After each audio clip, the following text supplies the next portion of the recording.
Kecewa berubah menjadi marah. Bisa dibakarnya, bisa dicampakkannya, bisa ditendangnya, bisa mengamuk, bisa nggak jadi pulang.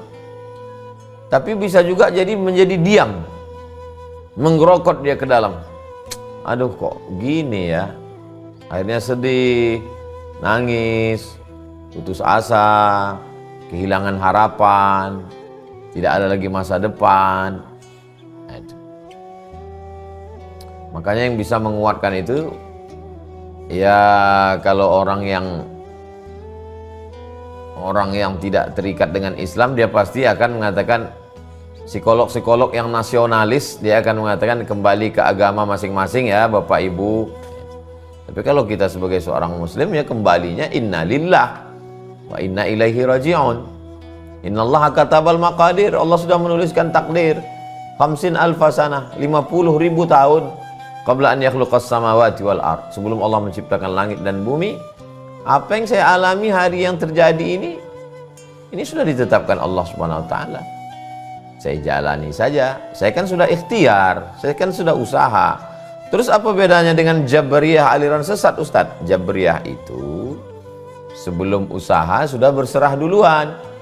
Kalau ahlu sunnah tidak. Ahlu sunnah itu ada al-kasbunya. Kasbu itu usaha.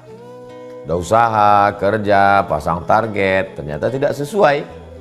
Ya tidak ada jalan lain kecuali ridho menerima ketetapan Allah. Itu menghilangkan kekecewaan. Selalu ditancapkan ke dalam kepala bahwa ini sudah tertulis 50.000 tahun sebelum Allah menciptakan langit dan bumi. Setiap terlintas kekecewaan, pukul dengan itu. Begitu datang dia terlintas, langsung segera pukul.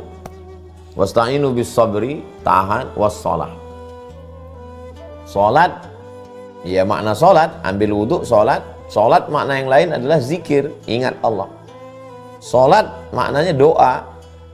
Salat memang betul-betul salat, ambil salat sunat, terserah, salat sunat duha, kalau malam salat sunat tahajud, salat sunat hajat, salat sunat taubat, salat sunat mutlak, salat sunat minta supaya diberikan Allah kekuatan.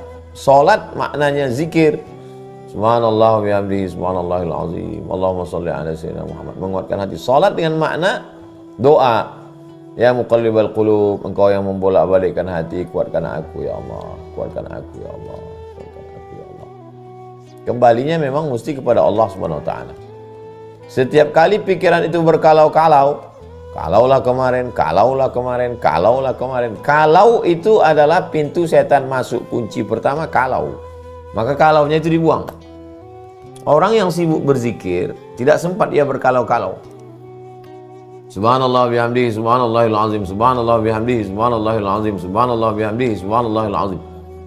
Atau dia istighfar, astaghfirullahalazim, astaghfirullahalazim, astaghfirullahalazim, astaghfirullahalazim, astaghfirullahalazim. Jadi kalau dia pergi ke rumah-rumah spiritual, nanti masternya akan mengatakan, pejamkan mata, kosongkan pikiran, jangan ingat apapun, hilangkan semua, konsen pada nafas, tarik nafas, tahan sejenak, hembuskan nafas dari mulut. Sebenarnya dia ingin mengalihkan konsentrasi kita. Yang sebelumnya kita konsen terhadap masalah kita itu. Kenapa kemarin aku investasi ini, kenapa kemarin ini, kenapa nggak dengar omong ini, kenapa nggak di sini. Itulah yang jahat di kepala itu. Makanya selalu mereka mengatakan how you can stop your mind. Bagaimana Anda bisa menghentikan pikiran Anda? Karena yang jahat itu pikiran. Akhirnya diajak untuk mendengar gemericik air terjun, mendengar suara kicau burung, memperhatikan hembusan napas, tarik, hembus. Sebenarnya kita sedang diajak untuk out the box, keluar dari kotak. Ini ibarat kita di dalam kotak, ada gas bocor di situ. Jadi si master ingin mengajak keluar dari ruangan gas bocor ini, pindah ke ruang lain. Dengan cara memperhatikan napas, dengan cara menyebut nama-nama tertentu. Kalau di dalam Islam, kita disuruh baca Quran. Ketika kita baca Quran, kita fresh. Karena kita udah keluar dari situ. Bismillahirrahmanirrahim. Yasin wal Qur'anil Hakim innaka laminal mursalin ala siratim mustaqim. Ini udah stop ini. Makanya baca Quran itu dengan suara. Bingung saya Pak Ustadz, kata Habib ini banyak sholawat. Allahumma salli ala sayyidina, Allahumma salli ala sayyidina Muhammadin tibbil qulubi wa dawaiha. Sebenarnya Habib ingin mengeluarkan kita dari kotak kekecewaan itu dengan cara sholawat. Pergi ke orang tarekat, kata Syekh tarekat, banyak zikir Allah, Allah, Allah, Allah, Allah, Allah, Allah, Allah, Allah, Allah. Sebenarnya mereka ingin mengeluarkan kita dari kotak kekecewaan itu dengan Allah, Allah. Nanti pergi ke Ustadz ini, kata Ustadz, baca zikir pagi petang, habis subuh zikirnya ini, habis asar ini. Mereka tidak menjelaskan apa tujuannya, yang penting zikir aja. Sebenarnya mau zikir pagi petang, mau maksurat, mau zikir Allah Allah, mau zikir subhanallah bihamdihi, mau sholawat, kita sedang diajak menghentikan ini, yang nakal, yang jahat ini. Lalu kita dibawa keluar dari kotak kekecewaan kepada kotak harapan baru. Itulah hebatnya Islam. Ini kecewa terhadap benda. Benda apa aja yang kita kecewakan? Terhadap rumah, terhadap kendaraan, terhadap perhiasan, terhadap kehilangan, terhadap bangunan, dan lain-lain kekecewaan. Yang ketiga adalah kecewaan terhadap person, orang. Kecewa terhadap pasangan. Berharap pasangan itu ya yang wah, sesuatu yang tidak salah. Namanya manusia tetap ada harapan-harapan. Tapi lalu kemudian maka muncul kekecewaan. Beda sama benda. Kalau benda tak bisa kita rubah. Tapi kalau manusia, dia bisa dirubah. Maka ada nasihat, ada perubahan terhadap anak. Anak disekolahkan, habis sekolah dipondokkan, habis pondok dikuliahkan. Ternyata pulang tidak seperti harapan teman-temannya, muncul kekecewaan. Maka di sana ada nasihat. Nasihat bisa langsung dari mulut sendiri, nasihat dari orang lain. Disampaikan bahannya dari kita, tapi lisannya pinjam lisan orang lain. Lisan ustadz, lisan tokoh masyarakat yang menyampaikan ke dia bahwa ayah kamu, ibu kamu itu harapannya besar ke kamu. Lalu kemudian introspeksi diri. Ini jangan-jangan karena saya kasih makan haram. Jangan-jangan dulu saya juga kepada orang tua saya mengecewakan, sehingga kalau hari ini saya dikecewakan, ya ini cara menebus dosanya. Karena di antara dosa durhaka pada orang tua itu, kita juga akan mengalami hal yang sama. Itu DP-nya di dunia. Di akhirat mudah-mudahan Allah mengampuni. Kecewa terhadap tetangga, kecewa terhadap teman, kecewa terhadap atasan, kecewa terhadap begitu banyak target-target kita dalam hidup, dan ternyata tak sesuai dengan yang kita harapkan. Akhirnya kita jatuh dalam lubang kekecewaan. Semakin dalam kita biarkan diri kita, semakin tenggelam, semakin sakit, semakin merana, semakin kecewa, semakin putus asa, semakin depresi, makan obat tidak selesai, konsultasi, konsultan juga tidak memberikan solusi, dia kasih obat tidur, akhirnya fatal, bunuh diri. Makanya tidak ada jalan lain. Ya ayyuhalladzina amanu, hai orang beriman, ista'inu, minta tolong, bisabri, dengan sabar, wassalah, sholat, minta tolongnya hanya kepada Allah. Inna lillah, kita dari Allah, wa inna ilaihi raji'un, dan kita pun akan kembali kepada Allah subhanahu wa ta'ala. Ustadz mengalami kekecewaan dalam hidup, ya. Saya sudah menyusun bahwa saya nanti akan ke Mesir tahun 98, selesainya 2002, 4 tahun. Habis itu nanti saya akan langsung ke Sudan, berarti 2 tahun. Habis itu nanti saya akan lanjut lagi S3, 3 tahun. 3, 2, 3, berarti 9 tahun. Sebelum umur 30 saya mesti doktor. Berarti kalau sudah doktor nanti saya akan pergi ke Malaysia, membawa ijazah saya itu, ijazah S1, S2, S3 akan saya bawa ke Malaysia atau ke Brunei Darussalam, karena saya tidak ada harapan di Indonesia, karena saya tak punya orang dalam. susah kalau untuk lulus jadi dosen, maka saya terpikir berarti saya modal ijazah itu saya akan jadi dosen nanti di Kuala Lumpur sebelum umur 30. Kalau saya sudah jadi dosen, saya akan jemput emak dari kampung, saya akan bahagiakan dia. Ternyata tidak sesuai, baru S1 sudah pulang.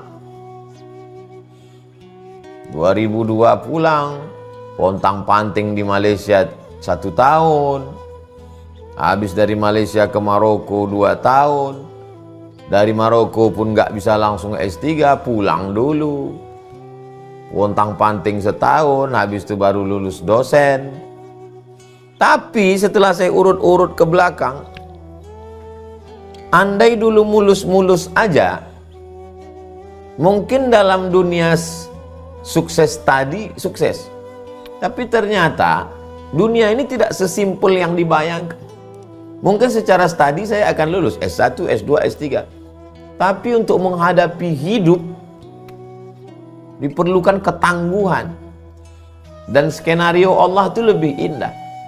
Dibuatnya saya di Malaysia dulu, transit dulu di UKM, tinggal di Kajang, merasakan universitas yang paling berhasil mendidik adalah universitas penderitaan. Mengalami berbagai macam untuk lebih menguatkan. Pergi ke Maroko, pulang dari Maroko, sempat di Jakarta, di Bogor, lalu pulang ke Pekanbaru jadi dosen, habis itu baru S3.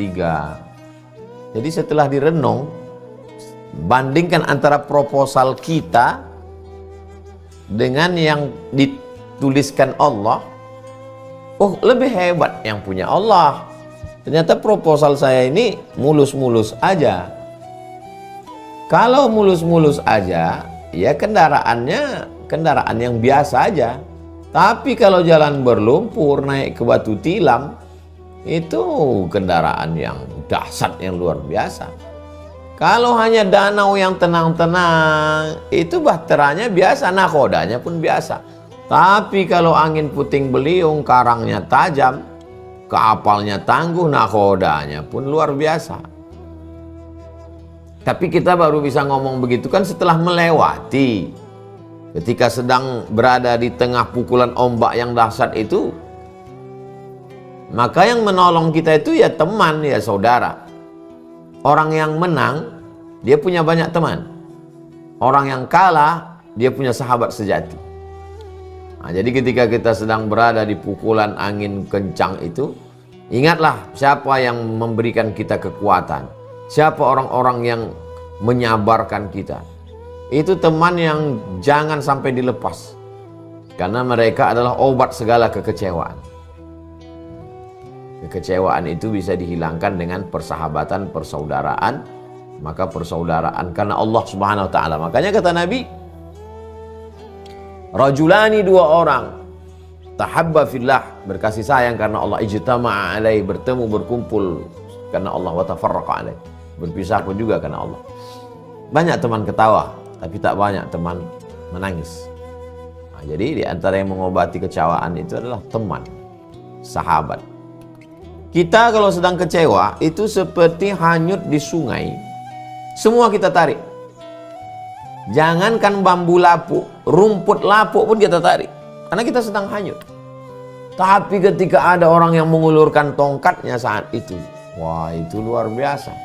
Kebanyakan malah bertepuk tangan menikmati, melihat orang hanyut.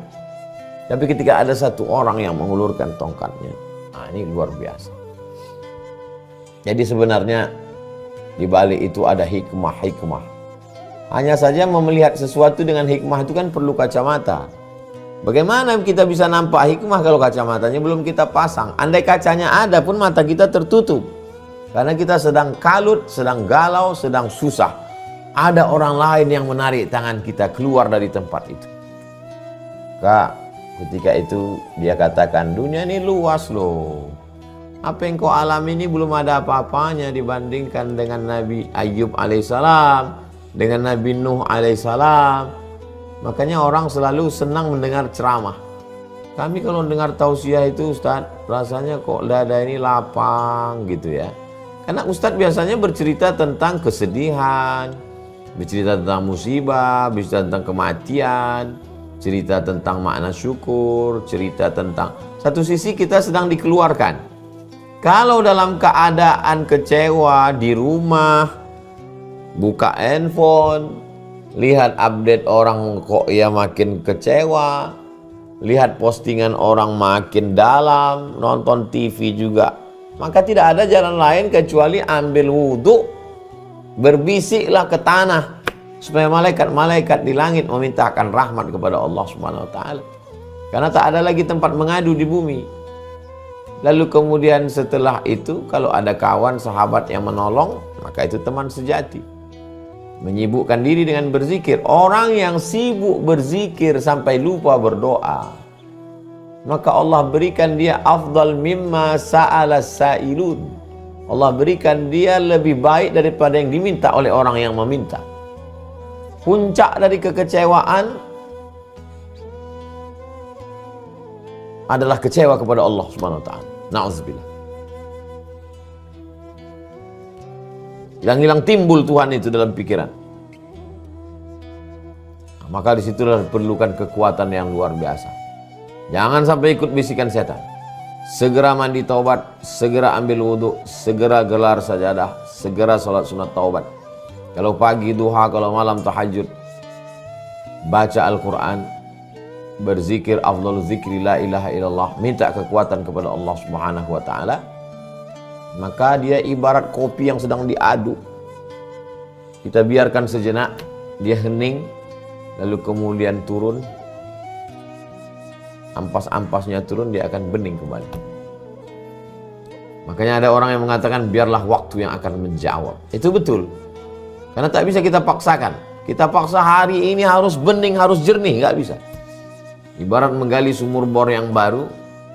Yang pertama itu mungkin butek, yang kedua mungkin bau, tapi nanti sehari, 2 hari, 3 hari dia akan bening dan jernih.